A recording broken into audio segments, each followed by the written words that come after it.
Hello ಸ್ನೇಹಿತರೆ, ಇವತ್ತು ಪಾಲಕ್ ಸೊಪ್ಪಿನ ಸಾಂಬಾರ್ ಮಾಡೋದು ಹೇಗೆ ಅಂತ ನೋಡೋಣ. ಈ ರೆಸಿಪಿ ಮಾರ್ಕೆಟಿಗೆ ಯಾರಾದರೂ ಹೊಸಬ್ರಾಗಿದ್ರೆ ದಯವಿಟ್ಟು ಸಬ್ಸ್ಕ್ರೈಬ್ ಅನ್ನೋ ಬಟನ್ ಒತ್ತಿ ಒಳಗೆ ಬನ್ನಿ. ರೆಸಿಪಿ ಮಾರ್ಕೆಟ್ ಚಾನೆಲ್ಗೆ ಎಲ್ರಿಗೂ ಸ್ವಾಗತ. ಈ ಸಾಂಬಾರ್ ಜೊತೆ ನೀವು ಮುದ್ದೆ ತಿಂದರೆ ಎಕ್ಸ್ಟ್ರಾ ಮುದ್ದೆ ತಿಂತೀರಾ, ಹಾಗೆ ಅದ್ರ ಜೊತೆ ಒಂದು ಬಜ್ಜಿ ಇದ್ರಂತೂ ಸೂಪರ್ ಕಾಂಬಿನೇಷನ್. ಬನ್ನಿ, ಇದಕ್ಕೆಲ್ಲ ಏನು ಸಾಮಗ್ರಿ ಬೇಕು, ಹೇಗೆ ಮಾಡೋದು ನೋಡ್ಕೊಂಬರೋಣ.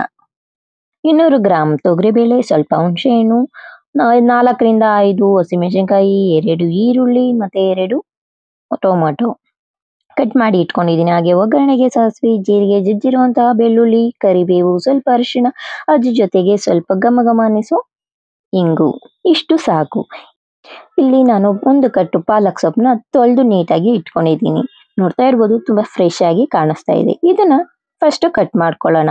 ಸಣ್ಣದಾಗಿ ಕಟ್ ಮಾಡಿಕೊಂಡು ಸೈಡಲ್ಲಿ ಇಟ್ಕೊಳ್ಳೋಣ. ಇಲ್ಲಿ ತೊಗರಿಬೇಳೆ ಬೇಯಿಸ್ಕೊಳ್ಳೋಕೆ ನೀರಿಟ್ಟಿದ್ದೀನಿ. ಹಾಗೆ ಆ ನೀರಿಗೆ ಚೆನ್ನಾಗಿ ತೊಳ್ಕೊಂಡು ತೊಗರಿಬೇಳೆ ಹಾಕ್ಕೊಳ್ಳೋಣ. ಈ ತೊಗರಿಬೇಳೆಗೆ 1 ಸ್ಪೂನ್ ಉಪ್ಪು, ಅರ್ಧ ಸ್ಪೂನ್ ಅರಿಶಿನ ಪೌಡ್ರು, ಸ್ವಲ್ಪ ಎಣ್ಣೆ ಹಾಕ್ಬಿಟ್ಟು ಮಿಕ್ಸ್ ಮಾಡಿಬಿಟ್ಟು ಕ್ಯಾಪ್ ಹಾಕಿ ಕೂಗಿಸ್ಕೊಳ್ಳೋಣ. ಇಲ್ಲಿ ವಿಷಲ್ 2 ಕೂಗಿಸಿದ್ರೆ ಸಾಕಾಗುತ್ತೆ. ಮತ್ತು ಅದೇ ಕುಕ್ಕರ್ ನಂತರ ನಾನು ಬೇಳೆನ ಬೇರೆ ಪಾತ್ರೆಗೆ ಬಸ್ಕೊಂಡು ಈಗ ಅದೇ ಕುಕ್ಕರ್ಗೆ ನಾನು ಒಗ್ಗರಣೆ ಹಾಕೋತಾ ಇದ್ದೀನಿ. ಅದಕ್ಕೆ ಎಣ್ಣೆ, ಸ್ವಲ್ಪ ಸಾಸಿವೆ, ಜೀರಿಗೆ, ಕರಿಬೇವು ಮತ್ತು ಜಜ್ಜಿರುವಂತಹ ಬೆಳ್ಳುಳ್ಳಿ, ಅದ್ರ ಜೊತೆಗೆ ಸ್ವಲ್ಪ ಇಂಗು, ಹಾಗೆ ಹಸಿಮೆಣಸಿನ್ಕಾಯಿ, ಈರುಳ್ಳಿ ಇದೆಲ್ಲನೂ ಹಾಕೊಂಡು ಚೆನ್ನಾಗಿ ಬಾಡಿಸ್ಕೊಳ್ಳೋಣ. ಈ ಹಸಿ ಸ್ಮೆಲ್ ಹೋದ ನಂತರ ಅದಕ್ಕೆ ಕಟ್ ಮಾಡ್ಕೊಂಡಿರುವಂತಹ ಪಾಲಕ್ ಸೊಪ್ಪು ಹಾಕ್ಕೊಳ್ಳೋಣ. ಅದನ್ನು ಸ್ವಲ್ಪ ಚೆನ್ನಾಗಿ ಕೈ ಆಡಿಸಿ ರುಚಿಗೆ ತಕ್ಕಷ್ಟು ಉಪ್ಪು ಹಾಕ್ಕೊಳ್ಳೋಣ.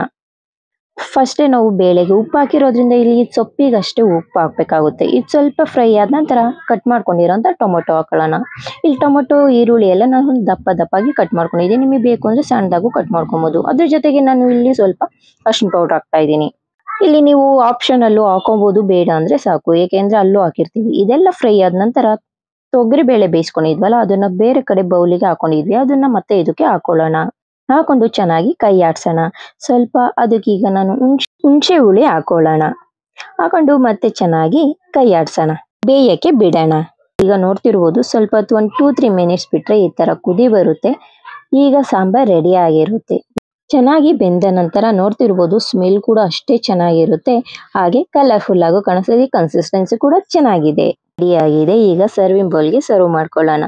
ಈ ಸಾಂಬಾರನ್ನ ನೀವು ಮುದ್ದೆ ಜೊತೆ ಬಿಸಿ ಬಜ್ಜಿ ಜೊತೆ ತಿಂತಾ ಇದ್ರೆ ಡೆಡ್ಲಿ ಕಾಂಬಿನೇಷನ್ ಅಂತಾನೆ ಹೇಳ್ಬೋದು. ಹಾಗೆ ರೈಸ್ ಜೊತೆನೂ ತುಂಬಾನೇ ಚೆನ್ನಾಗಿರುತ್ತೆ. ರೆಸಿಪಿನ ನೀವು ಒಂದ್ಸಲ ಮನೆ ಟ್ರೈ ಮಾಡಲೇಬೇಕು ಅಂತಾನೆ ನಾನು ಹೇಳ್ತೀನಿ. ಈ ರೆಸಿಪಿ ನೀವು ಮನೇಲಿ ಟ್ರೈ ಮಾಡಿ ನನಗೆ ಕಾಮೆಂಟ್ ಬಾಕ್ಸಲ್ಲಿ ಹೇಗಿತ್ತು ಅಂತ ತಿಳಿಸಿ. ಹಾಗೆ ಮತ್ತೊಂದು ರೆಸಿಪಿ ಜೊತೆ ನಾನು ಸಿಗ್ತೀನಿ. ಅಲ್ಲಿವರೆಗೂ ಟೇಕ್ ಕೇರ್, ಬಾಯ್.